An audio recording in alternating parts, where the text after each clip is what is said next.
शङ्कर रौरे गलिया ए बाबा शङ्कर रौरे दुआर शङ्कर रौरे गलिया ए बाबा शङ्कर रौरे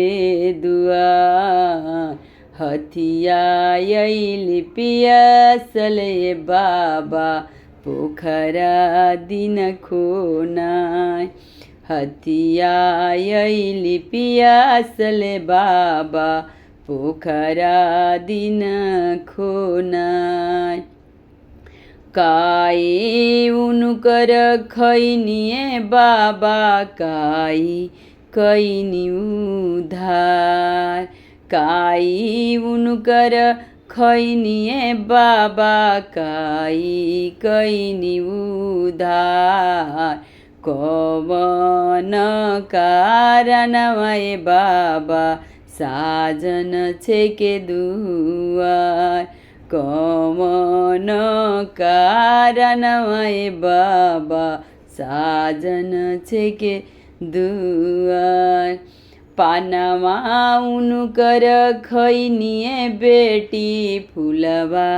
कैनी उधार पानमा उनकर खैनिए बेटी फुलवा कैनी उधार तोहरे कारणमा ए बेटी साजन छेके दुआर तोहरे कारणमा ए बेटी साजन छेके दुआर पानवा उनकर फेर दिए बाबा फुलवा दे छितरा पानवा उनकर फेर दिए बाबा फुलवा दिन छितरा हमारा के लिनए बाबा चाहे बैठाय हमारा के लिनए बाबा जांगे बैठाय पानमा